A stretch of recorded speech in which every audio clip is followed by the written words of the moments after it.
I am joined by Robert Griffin III, James White, Field Yates, Mina Kimes. All right, so first play we're going to look at, 2nd and 2, one of the Patriots' first offensive plays.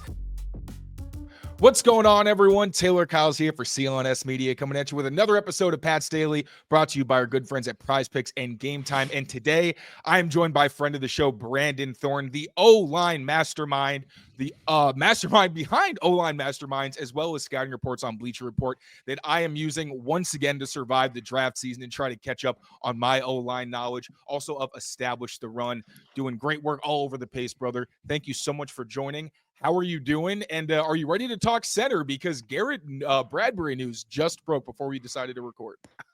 Yeah. I mean, it works out since that was already going to be sort of a topic. So yeah, I mean, we could get right into it. Yeah. So before we get into Bradbury, we have to, of course, discuss David Andrews, what he meant to the Patriots. We all know multi-time captain, Super Bowl winner, but from the perspective of someone who studies offensive line, I'm curious, what do you feel that he brought to the Patriots and made him such a valuable guy in the middle of their offense? Yeah, I mean, just a long time, just a fixture, at the pivot, at the center position, winning multiple Super Bowls and being there sort of as one of those, if not the last player, sort of from that era. One of the last players. I mean, he was just one of the more underrated parts of it as well. Part of that due to his background, just being an undrafted free agent. So yeah, he really is. I have this one of the like Google Sheets that I keep track of and I update every year is day 3 / undrafted free agent like production history. So basically looking at the most successful day 3 undrafted picks, basically going back to like 2003 for offensive linemen. So Andrews is like in the top 20, most successful day 3 / undrafted offensive linemen over the last 20 plus years. So just in terms of games started, with I think he ended at 121 regular season, I want to say. And yeah, to do that with his background's pretty incredible. He was always one of the more underrated centers in the league, just pretty good at everything, basically. I'm sure there was a lot of intangibles that he brought that are going to be missed. I understand, just retiring. It's kind of a new era now with the Patriots, but yeah, I mean, he's going to be a tough guy to replace, but now, getting a guy like Bradbury, who at least has some experience now, makes sense from that perspective. Yeah, and I know as a Green Bee reporter, I've only been doing this going into my 3rd season. Having someone like David Andrews, who always gave perspective and what was kind of a 180 for the Patriots in a couple of tough seasons, always being like, hey, we play a kid's game and bringing that kind of levity, I think that was huge. He will absolutely be missed in the locker room. But moving on, Garrett Bradbury, longtime Viking center, now finds himself going to be snapping to Drake May. What are the Patriots getting in him? I know Nate Tice pointed out that he allowed, I believe, the highest pressure rate for centers. Is that the kind of stat where maybe there's some more context behind it? Is that something Patriots fans should be worried about? And what are some things that they should actually be excited about for this signing? Yeah, I mean, last year, it was a little bit more of the same of what you're getting with Bradbury. He had especially a really rough playoff stretch there for the Vikings last year. That Rams game was pretty brutal. But he's kind of susceptible to having those sorts of games where the bottom falls out as a pass protector, due to his lack of size and well below average marginal level like play strength and ability to anchor. So he's not going to be a guy that is going to set a very firm pocket on his own. He requires guard help in pass protection. He's just not a kind of an underwhelming physical presence is essentially what he is. He's a skilled zone run blocker. That's kind of what made him a 1st-round pick back in the day. Athletic, moves well. He's quick. He could function inside a zone heavy scheme. But yeah, I mean, that's kind of what you're getting. But I think for this specific unit, it does make sense just to have a body there, a guy who has, almost 100 starts. So just from that perspective, it makes sense. But I don't think it precludes you from addressing the center position if the right scenario presented itself in the draft or something like that. Absolutely. And the Patriots probably won't address it with their first couple of picks, but center's a very important spot. So past the first 2 rounds, who are some names that Patriots fans should kind of have on the brain to potentially replace David Andrews and then Garrett Bradbury? Yeah, I mean, there's like every single year I've done this, basically, there's always day 3 level centers, that could potentially win a job. For me this year, my favorite guy outside of, if we're, operating under the assumption that Gray Zabel is maybe the top center on the board, who's, maybe a guard who's going to go in the first round, most likely. And then after that, Jared Wilson from Georgia, who I think is probably going to be a day 2 pick, even though he's only a 1-year starter at Georgia. So assuming those guys are gone, my next highest rated center is a guy who I think you could get in day 3, and that's Seth McLaughlin from Ohio State, a former Alabama transfer. Won the Remington Award this year, which is given to the nation's top center, despite only starting 11 games because he tore his Achilles. But so, yeah, he only played 11 games, and he was the best center in the country. And I think that was warranted. He took a major step from 2023 at Alabama to 2024 at Ohio State. This is a guy with pretty good size. I compared him to basically a more athletic Bradley Bozeman. Okay. So that's kind of the level center that I think you would get with him, assuming that he's coming back, at full health and all that. But yeah, like I said, he took a major step. He's a very sticky sort of run blocker. He has good play strength, pretty good size, sawed off though, not like great length or anything, but, I think he can earn a job at center as a rookie. And he would be my top target at center in this draft, like on day 3. And then after that, I mean, there's a couple options, like Jackson Slater is an interesting one, who kind of fits the mold of like maybe a little bit of a Bradbury, a little bit bigger though. So kind of a similar archetype there, who could also play guard though, for Slater. So those two. I like Drew Kendall. Dad was Pete Kendall, former all-pro offensive lineman. Drew is from Boston College, like his dad. He has those bloodlines. I like him. I have I'm looking at it, a 4th round grade on him. So I like him a pretty good amount. So that's another guy. Jonah Monheim from USC, played left tackle this year, but center in the past. He's going to be a center.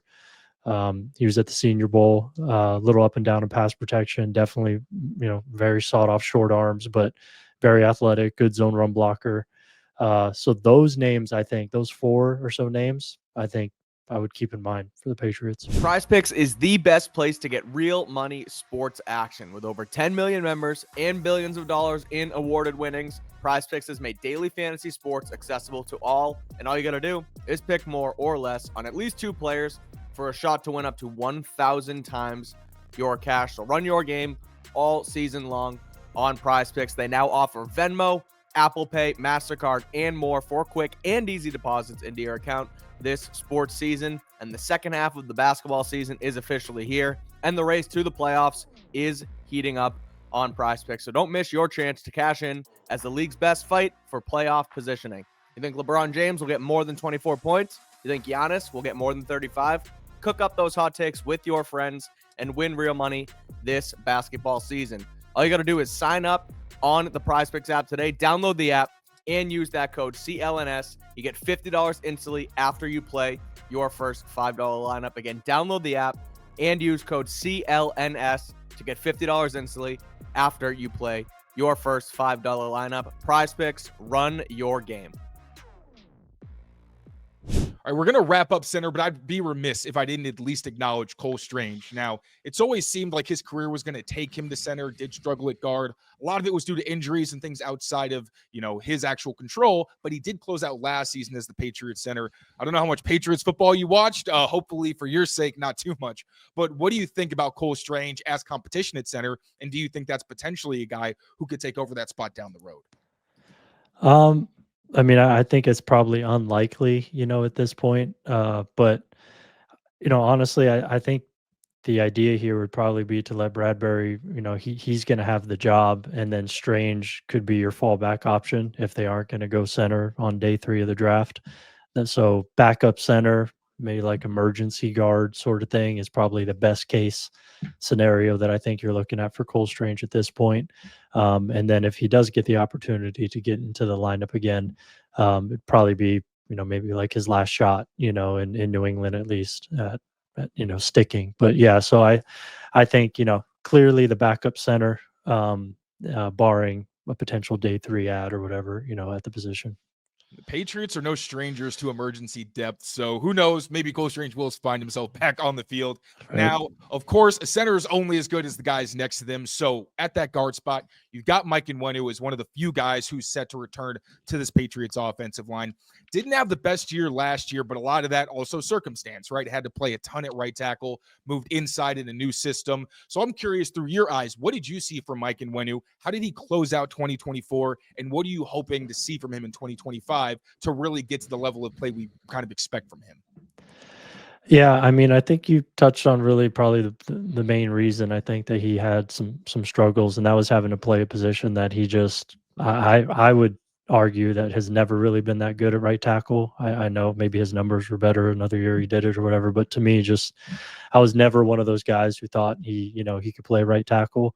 Long term, at least, definitely like in a pinch sort of thing. But yeah, just having to play there, extensively last year is just playing out of position. And I think when he did play right guard, he looked, more or less kind of this like the same guy that we've always seen, to be honest. All the same traits are there. He wins in the same ways in terms of, size, power, play strength, physicality. You kind of know what you're getting. You're not going to run through Mike Onwenu, with the bull rush. He's going to uproot you in the running game.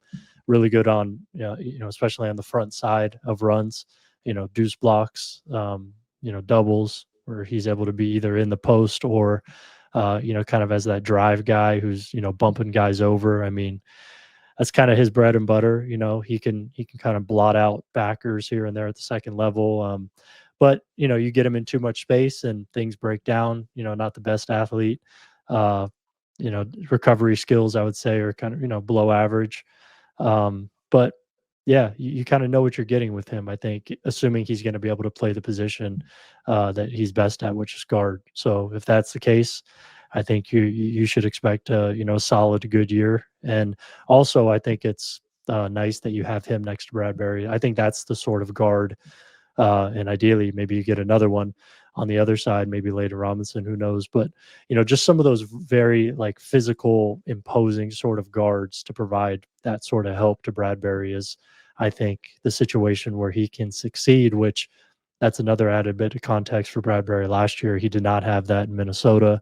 Their entire interior was not very good, that year or last year. So that's also something that could lend itself to better Bradbury, a little bit more stable version of Bradbury, if you can have two of those sorts of guards. And Onwenu is kind of the perfect archetype.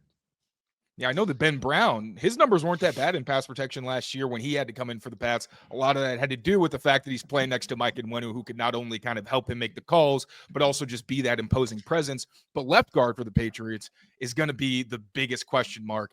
The only guy that if you were kind of pushing somebody into that starting role, like if camp started tomorrow, would be Layden Robinson, who started at left guard towards the end of the year. Now, coaches acknowledged he really should not have been starting last season. Scott Peters bringing in the strike system, which worked out for veterans like Vidarian Lowe, played some of his best football, but you also saw the young guys really struggled with it, and it felt like it took them a while to get it down. Left guard did seem like it was more comfortable for Layden, so I'm curious, do you think he's the kind of player who could potentially start for them at left guard? If not this year, maybe down the road if he gets a veteran who can fill in? Or do you think that's a spot that they should also address in the draft? It just depends. I mean, I think left tackle is the priority. So, with that said, you're probably going to be drafting at, the highest, maybe third round, fourth round sort of guard, which is kind of what Layden Robinson was last year. Mm-hmm. So, I mean, you could bring in another guy to compete with him if you don't want the in-house options, to go forward. But I personally lean towards giving your in-house options the opportunity to battle it out at that position. Layden Robinson, CD So, come to mind. One of those two guys I would expect to be able to win that and be serviceable. So that's the route I would go. I would address left tackle and try to get a guy there, a dude. And if you could do that, and then you have Onwenu, Moses, and a real guy at left tackle, then, your left guard is best case your fourth best player. on the offense in the hierarchy of the offensive line. If you could get in that sort of scenario, then to me, Leighton Robinson or CD Sower is a lot more viable.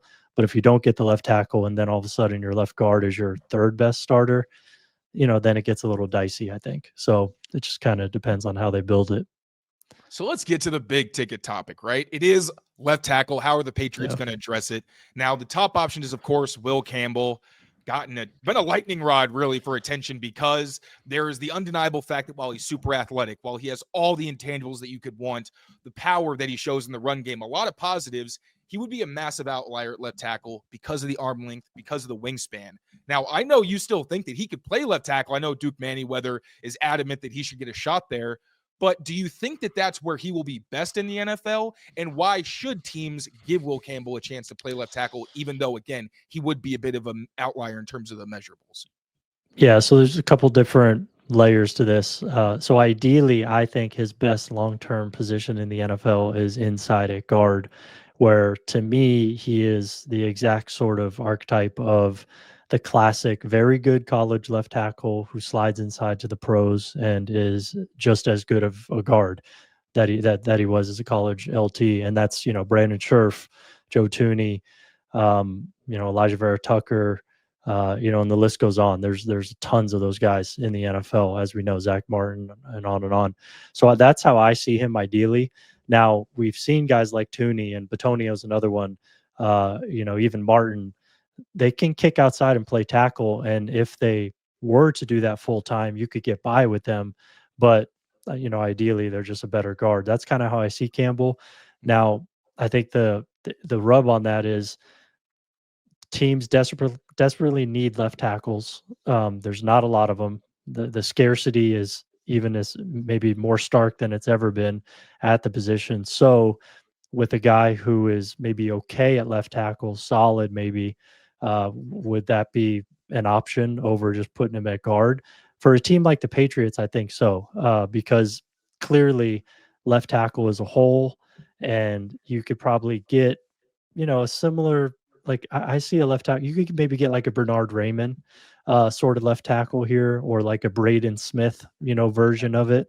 That's the caliber of tackle I see Will Campbell potentially being if he did stay there, which is fine. If you get that, you're not mad about it. It's like middle of the pack, left tackle, and hey, that's not easy to come by. So I understand it from that perspective, but yeah, I think I just keep coming back. I compared him to David DeCastro. That's kind of even though he played only guard at Stanford, that's the sort of player that I see in the NFL. So do you think if the Patriots want to address the left tackle spot, maybe get some more upside, should Armand Membou be in the consideration? Because it feels like from the athleticism perspective, he checks the boxes. Lengthwise, he's got enough where you're not going to be worried about him. And then we talk about Will Campbell. He's been in the SEC, didn't allow any sacks. I mean, when watching Membou sacks and watching both of their tape, it feels kind of unfair to just talk about the sacks themselves, because some are like a millisecond for being a sack. Some might not necessarily be on the player. Would it be worth the risk to see if Membou could switch to left tackle? In worst case scenario, you've got a really good right tackle, or do you think it's safer to go Will Campbell if you are the Patriots?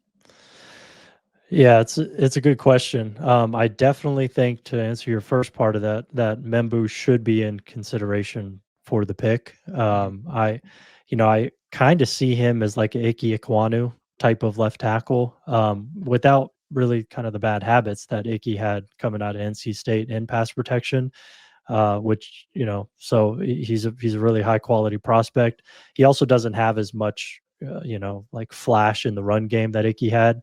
However, there's a lot of shades there of a similar sort of guy in terms of power, but 6'4" and change, pretty long arms for that height. That's kind of like Ike. That's kind of how I see that. Him playing out, but he has potential to be better than that as well. Because of the lack of bad habits. It's just, Ekwonu played left tackle, obviously, so it'd be a position switch for Membou. But I think he could do it. He should be in consideration. I like Will Campbell better just as a player, as a prospect. Just more polished there, a little bit more of a sure thing, even if, the ceiling may not be quite as high. I think the floor is pretty high, and the ceiling still is high enough to where I give the edge to Campbell. But it's going to come down to honestly like personal preference, like how they evaluate him, how everything checks out off the field, all that type of stuff, which, by all indications, both those things are going to look good for both of them.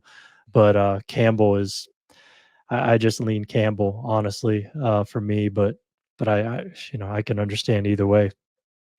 And I mean, left tackle isn't the only glaring hole the Patriots have. They also have one at wide receiver. So let's just say they haven't been able to find a wide receiver out on the market either. Let's say they bring in Jedrick Wills or Cam Robinson or somebody who can at least give them starting experience at the left tackle spot. They say, we're going to get Ted McMillan with the first pick. Let's wait till our second to try to get an offensive tackle. Who are some names that stand out to you, whether the Patriots have to trade back into the late first, whether it's that first pick they have in the second round? Who do you think they should have their eye on to potentially fill that void? So first guy for me is Josh Simmons. So he could go in the top 15, he could go in the 30s. I'm not really sure, but if he, for whatever reason, is available, I would definitely consider him.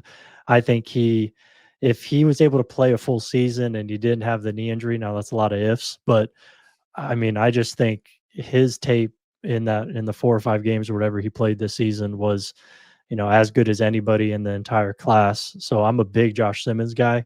It's just you could poke more holes in his evaluation. So that's why he might be available there. But that's a guy who I think could have some, pay off as a high quality starting left tackle. So that'd be the first one. But if he's not there, then my next highest graded tackles are Josh Connerly from Oregon, Arianti Ursary from Minnesota.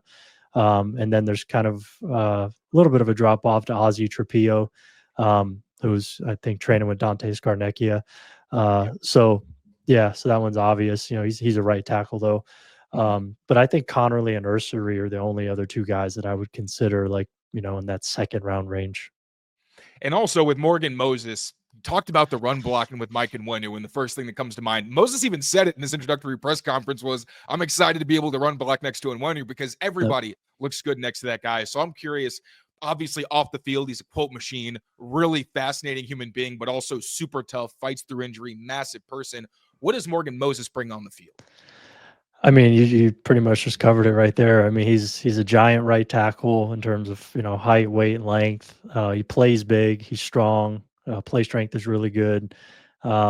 He actually has underrated movement skills. Last year, he hurt his knee early in the year. He's dinged up. His recovery skills, movement wasn't quite there. But if you go back the year prior, 2023 or even 2022, and the way he was using Baltimore, especially, him pulling and leading around the edge, I mean, even still, in his mid-30s then, he was a real weapon.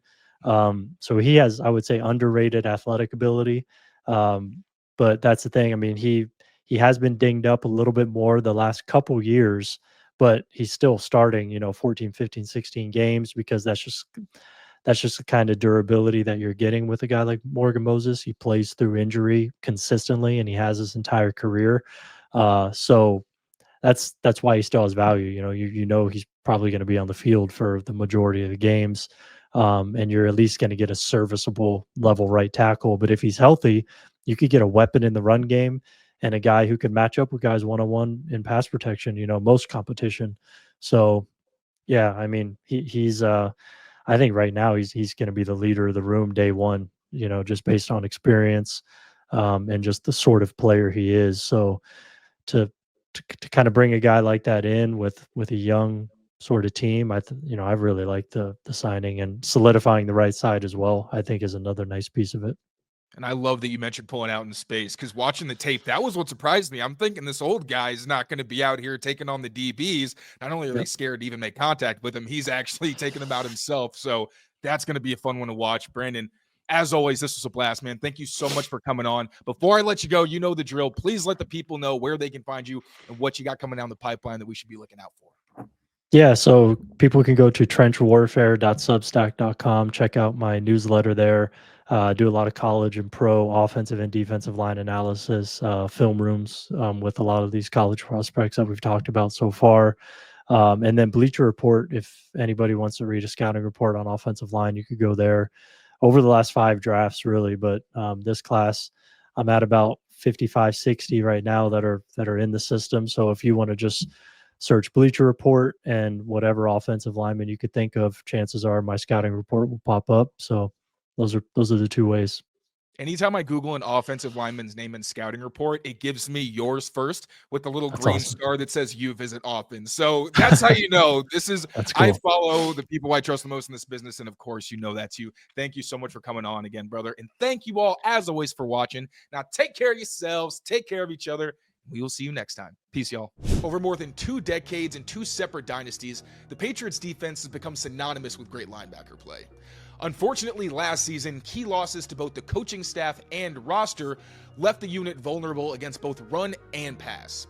Fortunately, new head coach Mike Vrabel and his staff have made one key move to the roster in one of their first moves of free agency that could be the difference maker and allow New England to get back to its winning ways at the second level. Christian Ellis was retained and could carve out a role on passing downs, but the Patriots first hinted at a stylistic change when they signed former Raider Robert Spillane. Now, Spillane mugging the line of scrimmage usually meant that he was going to drop into coverage, but as he showed against the Saints, he's also a pretty opportunistic pass rusher.